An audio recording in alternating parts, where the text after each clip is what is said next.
Hey VC, it's Mark here, bass head 4 from the Dr. Rhythm channel, and yeah, couldn't really wait until the next session, which is going to be coming up in a couple of weeks with John. Just got too many records to share, and the choice between another disappointing watching England probably lose to Denmark or making a video, well, it's obvious what I needed to do. So I'm going to kick off by just sharing a few albums which have been inspired by me watching other people's channels. Kicking off with a special dedication to Roger Coleman, and he chose this album as his kind of album of 2013, Dysnomia, Dawn of MIDI. Fantastic album. As you can see, the CD cover has already broken. I do hate CDs, but I wasn't able to pay what this costs on vinyl. But yeah, basically a trio, drums, bass, piano, and just a really, on the surface, simple, sounds kind of simple techno until you start listening and you realise very intricate, subtly shifting, changing patterns, rhythms, sonics, sounds that sound very electronic but are actually all being played acoustically. Really great stuff actually, and just a whole piece really, just each tune blends into the next, or you can listen to them individually. I think they're Turkish. Anyway, very, very highly recommended. Something genuinely fresh, original, possibly the future of jazz. Certainly something that really caught my ear, and thank you, Roger, for sharing this.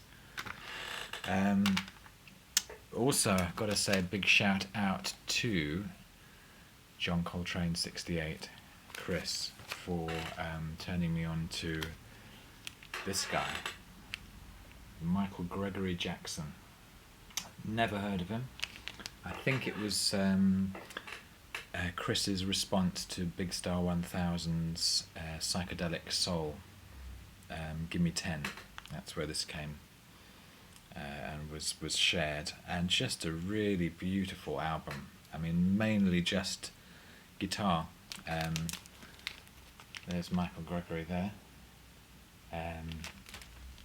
Some 2 or 3 vocal tracks with just a beautiful, vulnerable, falsetto, very pure and genuine voice, and just a really lovely album.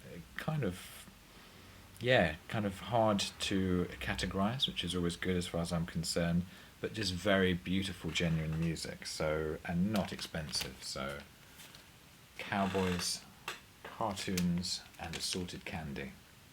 Highly recommended, from 1982?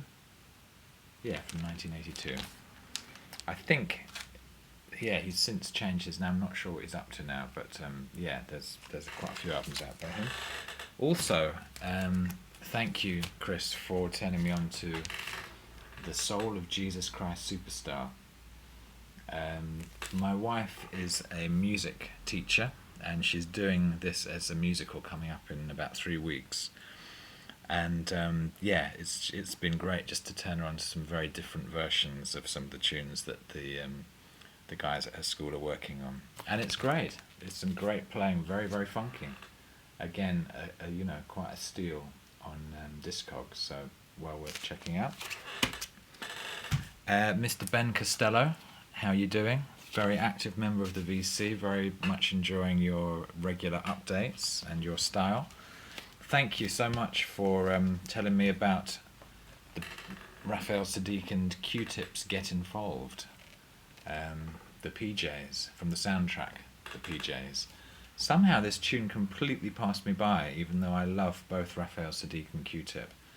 But a great example of that kind of intersection between R&B and funky hip-hop. Yeah, so from the mid-90s. Yeah, very nice. great stuff if you don't know that. Also, thank you, Ben, for turning me on to Uncle Tupelo. I noticed this has just been released as a CD with lots of bonus tracks, but often as I'm doing a bit of research, held up as the sort of birth of alt country, and the band which featured a couple of guys who went on to be part of Wilco, I believe. Yeah, you know, this is kind of a bit of a new kind of sound for me, but I'm enjoying it. It's definitely one that's worth staying with, and some very gritty, powerful lyrical content here. They certainly really mean what they're singing about. Yeah, great. Thank you for that, Ben. That's a nice tip. Now, I can't remember. It could well have been Fred who might have mentioned this one. Isotope 217, the album The Unstable Molecule. Definitely a strong Tortoise connection here. So a kind of post-rock thing. Probably it was in maybe a post-rock Gimme 10. But a strong sort of funk and jazz thing going on mixed in with the post-rock.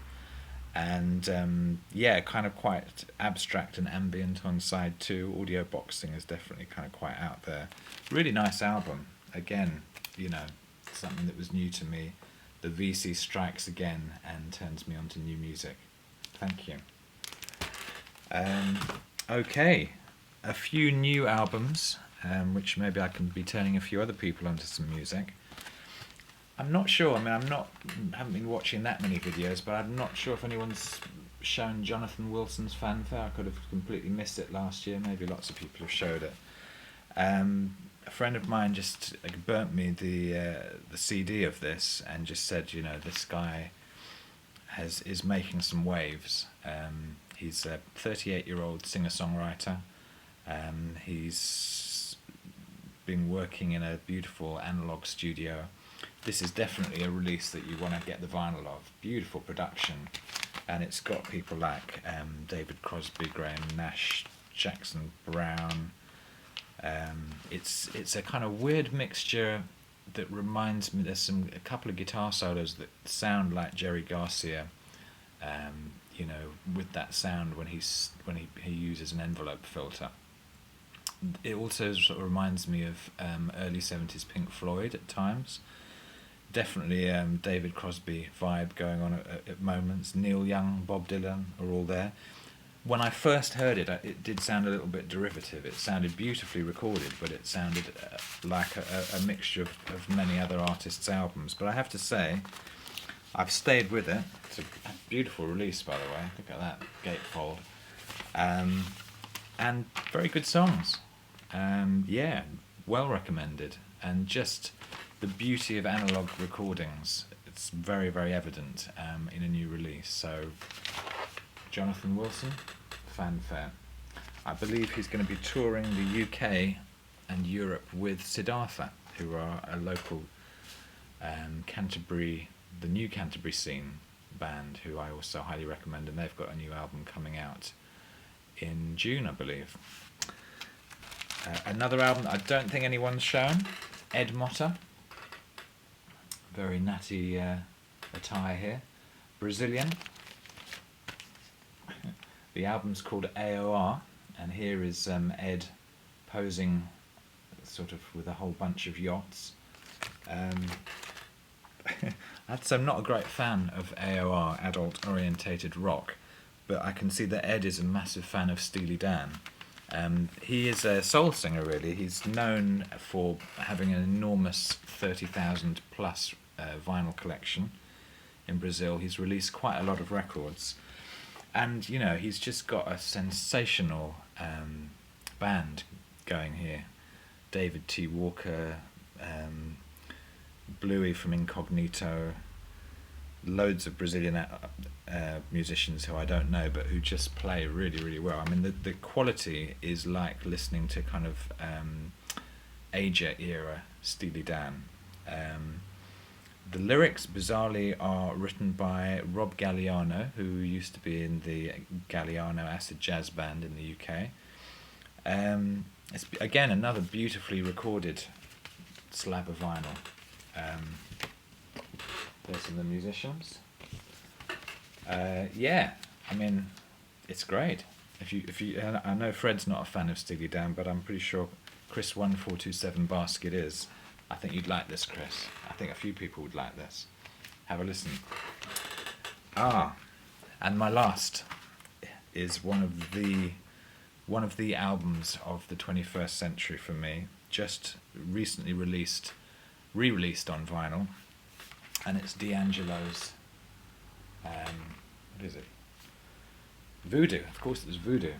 Yeah, absolutely beautiful, heavy-duty cardboard, double vinyl, fantastic in-depth interviews, a whole kind of booklet thing here.